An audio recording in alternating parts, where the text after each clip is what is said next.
తర్వాత ఇంటికి ఉన్న తాపల పైన అది పెట్టేస్తాం. వర్షం వచ్చినప్పుడు మొత్తం వాటి నిండా నీళ్లు చేస్తాయి. నీళ్లు చేసినప్పుడు ఆన్నే దోమ పెట్టి విపరీతంగా అభివృద్ధి అవుతుంది అమ్మా. అవి ఏం చేయాలంటే అటువంటి దోమ అది చేసే పని ఏంటంటే, దోమ ఎక్కడ నీళ్లు నిల్వ ఉంటాయో అది ఎదురాకుండా ఉంటుంది. మన దగ్గర రక్తం తాగడము, ఎక్కడ నీళ్లు నిల్వ ఉంటే ఆ నీళ్ళపైన వాలడము, గుడ్లు పెట్టడము, ఆ గుడ్డు 4 రోజులకు లార్వాగా తయారు కావడము, మిగతా 4 రోజులకు అది జూపాగా తయారు కావడము, మిగతా 4 రోజులకు చిన్న అనంతగా తయారై గాల్లో ఎగిరి మన దగ్గర రక్తం తాగుతూ ఉన్నాం. అది చేసే పని.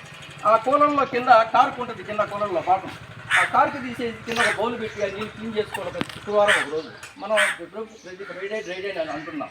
శుక్రవారం లక్షవారం కాబట్టి మనం పూజలు చేసుకుంటాము, కళ్యాణం చల్లుకుంటాము, ఇల్లు శుద్ధం చేసుకుంటాం కాబట్టి ఇల్లు అల్లుకోవడము, ఇల్లు శుద్ధం చేసుకోవడము, ఈ కార్యక్రమాలు మనం వారం ఎవరైనా చేసుకుంటాం కాబట్టి ఇన్ని పనుల్లో ఉన్నా కూడా ఆ శుక్రవారం కూడా మనం ఆ నీళ్లు వేస్ట్ నీళ్ళు ఎక్కడైతే ఉన్నాయో నిలువని నీళ్ళని మనం పారబోసినట్లయితే ఆ దోమ అక్కడ గుడ్డు పెట్టినా లార్వా ఉన్నా మనం చంపేస్తాం. ఆ పని మనం చేయాలి. తర్వాత టెంకాయ బోండాలు ఉన్నాయి. ఆ టెంకాయ బోండాలు కూడా మనం తాగుతాము, తెచ్చి ఇంటి పరిసరాల్లో పారేసుకుంటాం. ఇట్లా అట్లా పారేస్తే ఏమంటే వర్షం వచ్చినప్పుడు నీళ్ళు అక్కడ నిల్వ చేరి అక్కడే దోమ గుడ్డు పెట్టి పిల్లలు చేసి మనకి కథ చేసి వాటిలో ఏం చేసుకోవాలా, మత్తుకొత్తి తీసుకొని 4 ఉచ్చలుగా కొట్టేసి ఎండలో వేసుకుంటే వెన్నెల కింద పనికి వస్తుంది. ఆ పని చేసుకోవాలి, అది చేయాలి. తర్వాత పూల కుండీలు ఇటువంటి ఎన్నో ఉంటాయి. మనం ఇళ్లలో పూల కుండీలు తాకుంటాము. ఆ పూల కుండీల కింద ఒకటి నీళ్లు పోస్తే బౌలు కింద పెట్టుకుంటాం, ఇల్లంతా కారుతాయి, జారి పడతామని.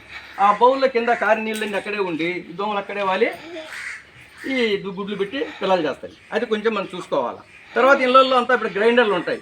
ఆ గ్రైండర్లో మనము డైలీ మనం పిండి వేసుకుని కడుక్కోం కాబట్టి ఏదో వారం 1 రోజు 2 రోజులు వేస్తాము. ఆ పిండి అట్టే స్టోరేజ్ చేసుకుంటాం కాబట్టి ఫ్రిడ్జ్లో దానిలో నీళ్లు పోసి అట్టే పెడతాం. ఎందుకంటే వెంటనే క్లీన్ చేసి మనం పారబోసి క్లీన్ చేసి పెట్టుకోము. సరే మళ్ళీ క్లీన్ చేసుకోవచ్చులేని మీ భర్తలు డ్యూటీకి పోవడంలో, పిల్లలు స్కూల్ పంపడంలో ఆ యొక్క పని నిమగ్నమయ్యి మర్చిపోతాం.